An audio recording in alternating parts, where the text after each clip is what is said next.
Alright guys, just had a nice 6870 signal here, good 8-9 inches down for GT Plus. You can see hammered coin. Looks to be Elizabeth the first sixpence, by far the biggest I've had. In fact, I'm already, that's crazy, isn't it? Dad, that's nice condition. That's beautiful. It's folded. That's alright, you can easily straighten that, I think. Yeah. I need some water, I can't, nah. It's a nice one though, that. Right guys, just cleaning up this hammer there, as it was actually good 9 inches down on GT Plus 6872 signal. Very excited actually, just came out there. Excellent 72 signal consistent. As you can see there, this is actually a very rare hammered coin. It's a Henry VIII sixpence, which is incredible actually. Better than an Elizabeth, as you can see. There's the bust facing right there, as you can see. It's definitely Henry, Henry, because it's evident from the 12 o'clock position there on the obverse legend of the coin. So very nice silver Henry VIII coin, and amazingly he was nicknamed Copper Nose for his very low silver content, high copper content in his coins, but this is very high silver content. You can just tell by the patination and tarnish on there. It's very nice. Look, it's folded, but that's an excellent coin nonetheless. Oh gosh, it's brilliant though, it really is.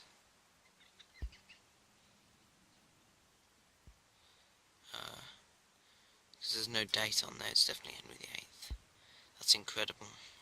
Need to get a Spink reference number and more of an ID to get the sort of identification I need for you guys, but as a first inspection, it's Henry VIII, silver sixpence, incredibly nice hammered coin. Right, especially pleased it's Henry though, rather than Elizabeth, because I've never found a Henry before. That's incredible. Wow, right. I will at some point try and unfold that, but brilliant coin nonetheless. Right guys, see you in a bit. Bye. Okay guys, so the first thing I've got to say is that today's dig was absolutely brilliant. I had an excellent sort of specimen of a dig.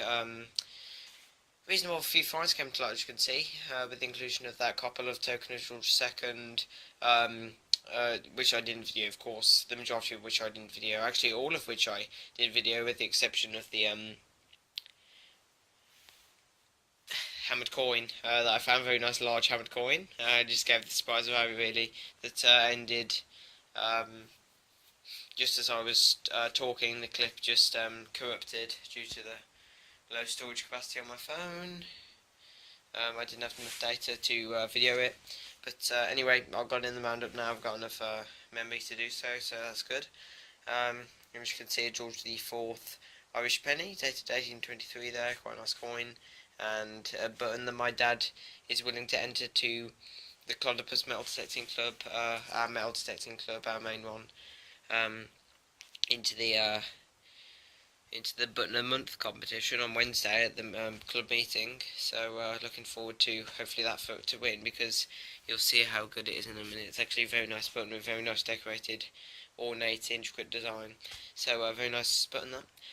Anyway, I've found out according and referring to the Sphinx book, that it's actually a second coinage, circa 1526 to 44, Henry VIII groat. So originally my intentions were, I thought it was a sixpence, but actually it's a groat. Sixpence is slightly larger if it's Elizabethan or of Henry. Obviously Henry VIII, or he actually didn't issue any sixpence denomination in his reign, so that continued for use in, I mean that was intended for use in, I believe, Edward VI's reign, and Henry's daughter Elizabeth I, as well as Mary, but Henry himself didn't issue any sixpences, so unusual, but yeah, it's interesting. Anyway, mine is the mint mark is actually an arrow, so that dates it 1532 to 44, so it's narrowed it down.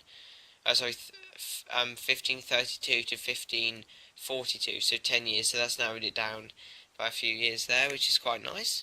As you can see the prices, just to give you a rough idea, the ideology of the prices that you'd expect to achieve in an auction. In the hundreds, but very good. And mine's in excellent condition, apart from the fact it's bent. I do need to do some annealing and unfolding of that, but that's a lengthy and worrying task and process. So gonna have to do more thorough, intense research of that until I finally am willing to um, do any unfolding preparation. But yeah. Anyway, enough of that.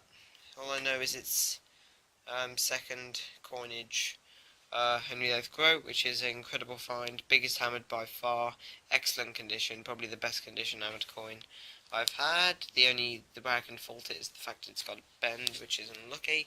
But anyway, let's start. So, very nice button. I believe this was 7 inches down, very faint signal, one of the first signals of the day. You can see it was once silver plated. That's lost some of its plated due to corrosion on the front, and the shanks broke, probably hence the reason as to why it was lost originally in the first place. Nice copper button. Then carry on to a pewter button.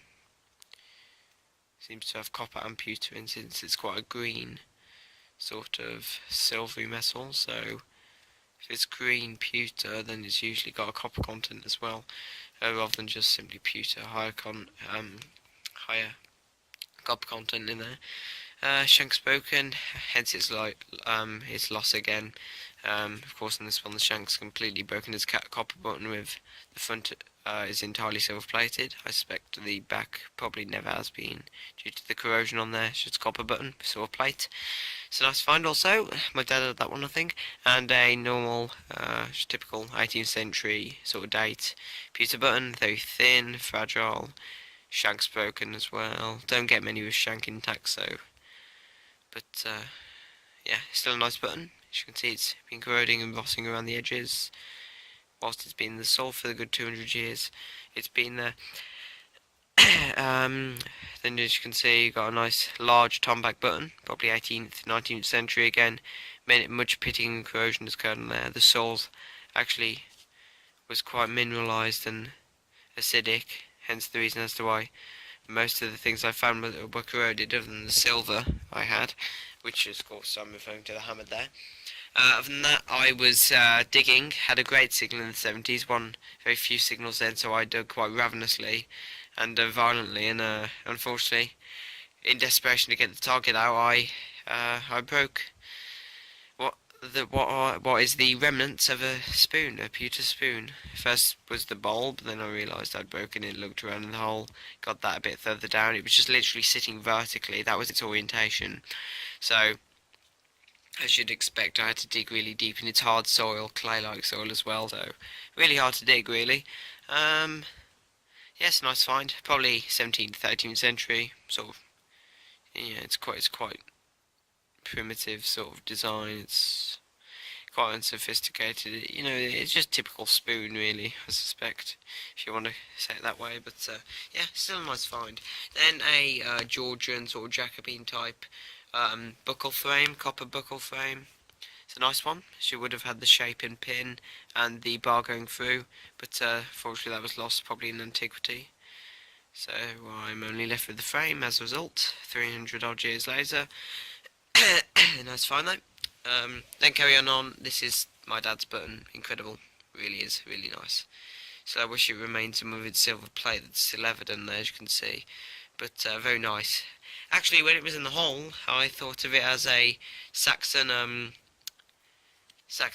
mount, or a brooch of some description, or that's of a Roman disc brooch. But no, it's still brilliant design though. Look at the pattern on the back there. Shank's still intact too, which is a bonus. It's a nice find, really. Yeah, it's a really nice find. Last one. Then carrying on, we've got a pauper's, which is pauper refers to a very poor and unwealthy person, probably in the Victorian or Georgian era. So I'm just going to refer to it as a pauper's copper love token. It's only a halfpenny. You'd think they go to something else. Since it was copper, I suspect that's the reason as to why it was discarded in the field by the lady to whom it was um, given. When she received it, I suspect um, copper, wasn't a very good token for love. So I suspect the least of her expectations was at least a silver sixpence or something. Hence the reason as to why most of them are William III silver sixpences. That was the height of its popularity at that point. But yeah, they continue on to George II's reign, and since it's quite worn, maybe that was intentional. It was rubbed down so it could be used as a token, a blank copper disc.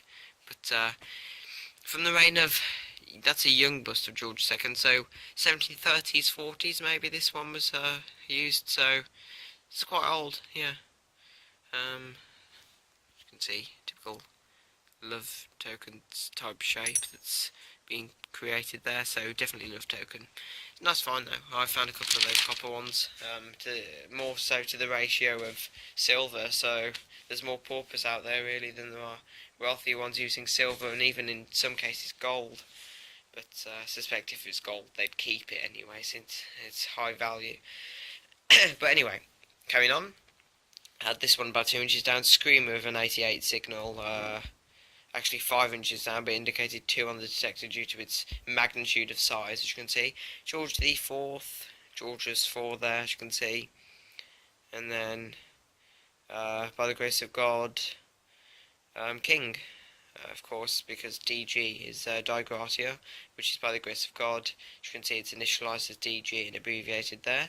And also Rex following that, which is basically Latin for, always has been Latin for King, so...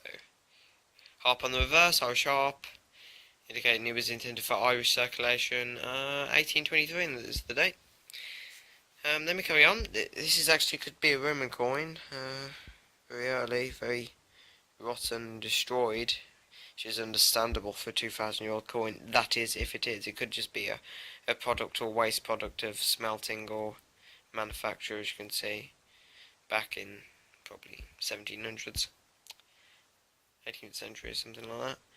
But sorry for the focus, but you can just see there's nothing on there. Could even be a Celtic Iron Age coin.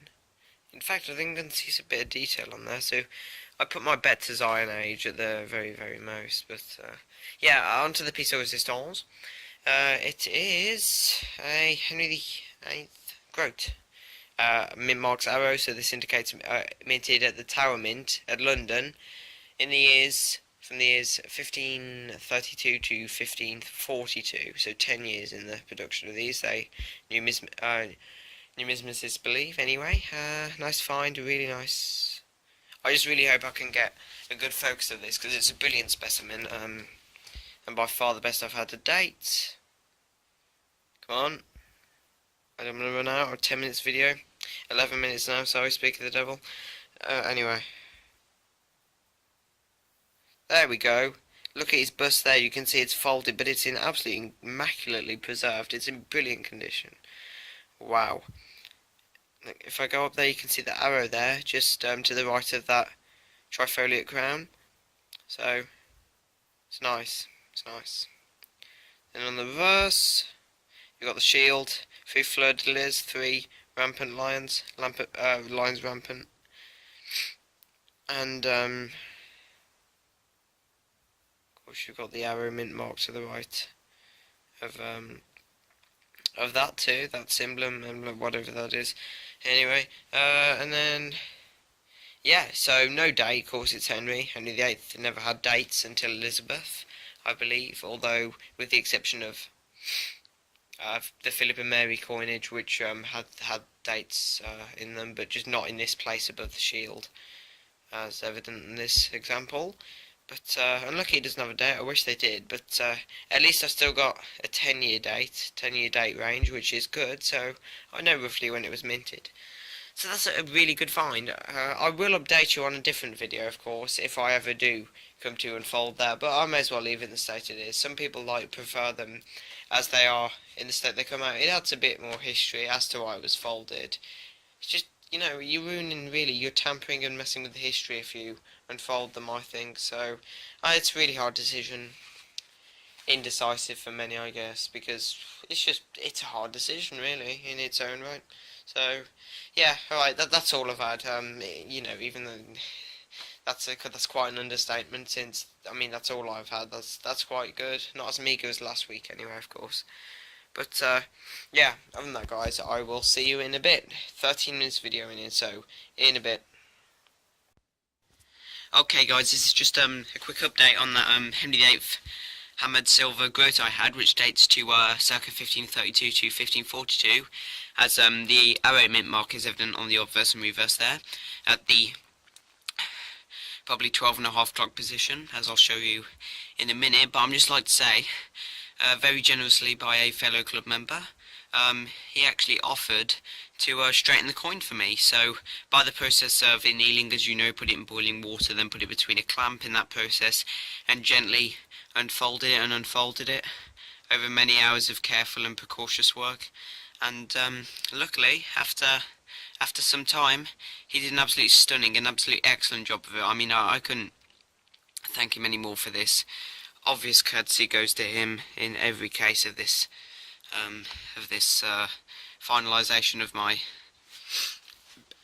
previously bent coin, which is luckily for myself no longer, as I don't want to get it out with the keys, but because it might leave a scratch. And it's an absolute immaculate, I mean, an incredible coin, by far the best hammer I've had, both in terms of size and diameter and thickness, and in absolute just sheer and true beauty of hammered, as far as hammered coins go anyway. There we go. Don't want to leave a scratch as it's particularly sharp there.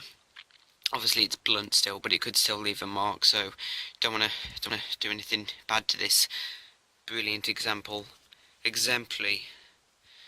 that's the word, exemplary example of a specimen of a hammered coin dating to the Tudor period. As you can see there, guys, stunning example. I'm wearing the gloves because every time I handle an artifact or coin of this magnitude in terms of greatness, both historically and sentimentally and financially, to collectors, I have to keep extreme caution with the coin. So avoid at all costs getting sweat on it, which would cause corrosion and tarnish. Of course, it's already got a brilliant tone. With silver coins, my preference is to leave them to tone and tarnish, because when they tarnish, they look absolutely brilliant in my opinion. But yeah, it's got some brilliant tone, and as you can see, that tarnish really does give it that characteristic age of 500 years. So it's just brilliant, really. In fact, this is a good 560 years old, 570 actually, or 80. It's nearly 600 years old, this coin. And as you can see, the arrow mint mark just to the right of that. I actually don't know what that symbol is. I believe it's known as a trifoliate crown or something, or a cross of some description. I don't know. But the arrow mint mark is just to the right of that, roughly about the 12.25 o'clock position, could we say? It's just right next to it, directly next to it. As you can see, he straightened it excellently. I mean, oh gosh, that's got it into all its beauty. The bust is immaculate, extremely detailed, one exemplary specimen of a coin, as you can see.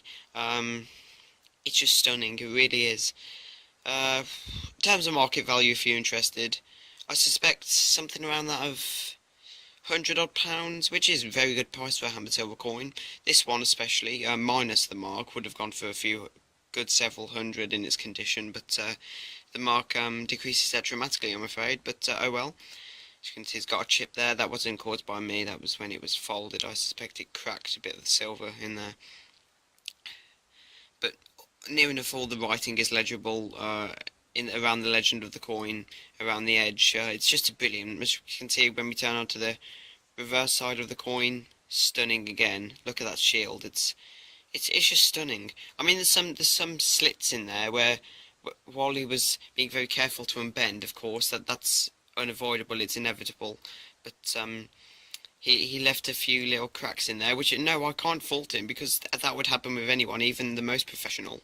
And indeed, in such an instance, he used great professionalism in the straightening and folding of this coin. So, as you can see, there's some You probably can't see it, but they're absolutely minuscule. But I inspected everything just to see how the coin was. There's a little cut there, slit, where it was originally where it was folded. There were some crease marks, so when you unfold it, there is going to be a little tiny gap in there, which is barely even visible. So, but nonetheless, it's a stunning coin. So pleased it's been flattened. It's absolutely flat now. By the process by which he did it, I thought discoloration would have been a possibility, but no, no. The toning's possibly even better than it was when it came out of the ground. It's exceptional, it really is. I mean, I've never had a hammered coin like it.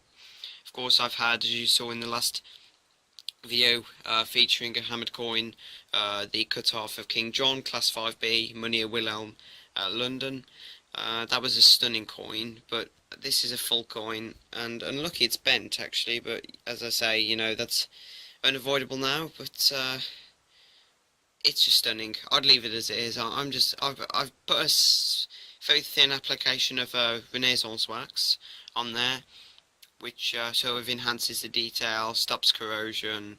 Yeah, I think that's all I need to do now, other than every time I handle it wear cotton gloves, not synthetic, completely natural, inert to any material, which is good, but you can see that. It's incredible. Alright guys, so let's just go down, show you some other things that are going on just at the moment in the Detecting Worcestershire studio as I know it. I'm going to let my rabbit out in a minute. The rabbit needs some fresh air. As you can see, that's my laptop there. Don't really need to go into the specification, although I'd like to. Good at 6 gigabytes of RAM. I'm not sure what the processor will leave. It's an AMD high-end processor. Decent battery life. 15-inch screen, 1080p. It's a brilliant laptop. It's good for the studio and just general video editing. Not too high-demand applications, but it really handles it excellently. So I'll be uploading the video on there. As you can see it on there now, but it's brilliant, it really is.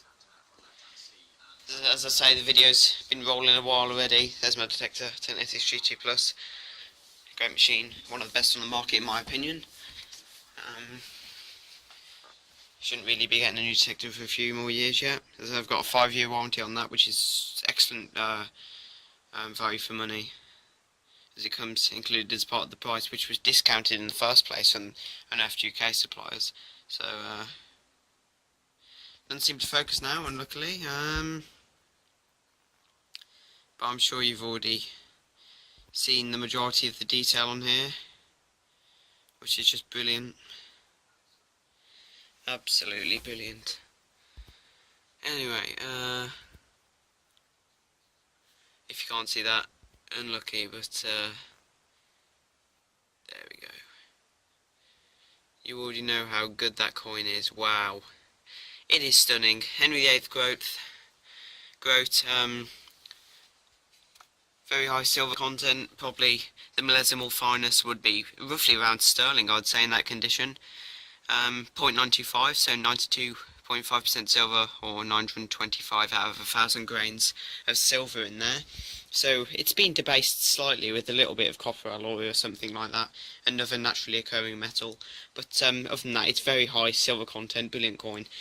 As a lot of you probably know, if you're interested in numismatics and the numismatic world, good old Henry VIII was nicknamed Old Copper Nose for his renowned very low silver content in coins, and the majority of copper content that was evident in the composition of the blank that the coin was imprinted on, should we say. I believe it was, from memory, 33.3% of silver in his coins. And Copper Nose, that nickname came about, is that when the coin circulated for quite a while and they used to rub it down, and the sweat and perspiration got on the bust of the coin, which is usually the area that's rubbed predominantly, copper appearance started coming through, so that told people, like, why is he issuing coins with such a high copper content? It's not even silver. It was just as if they were circulating counterfeits and they never knew. But it's just the fact they had such a low silver content. I mean, it was as if it was just a copper core with a silver plate on top, just like modern coins now, I guess. So, but other than that, guys, I'm really over the moon with it. There's my collection. You get Roman Giubondi, Sturti. No, I've only got one Roman and another Roman 4th century Constantine the First Follis, which is quite a rare example actually. Yeah, listed in the ROC as R2, so that's particularly rare.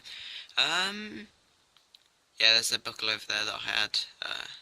Medieval buckle. There's another one. Loads of spectacle buckles. So this barely even scratches the surface of my vast and ever-growing collection. So, but other than that, guys, I have to see you in a bit. So, 10 minutes recording. That's quite a while. Right, in a bit. Bye.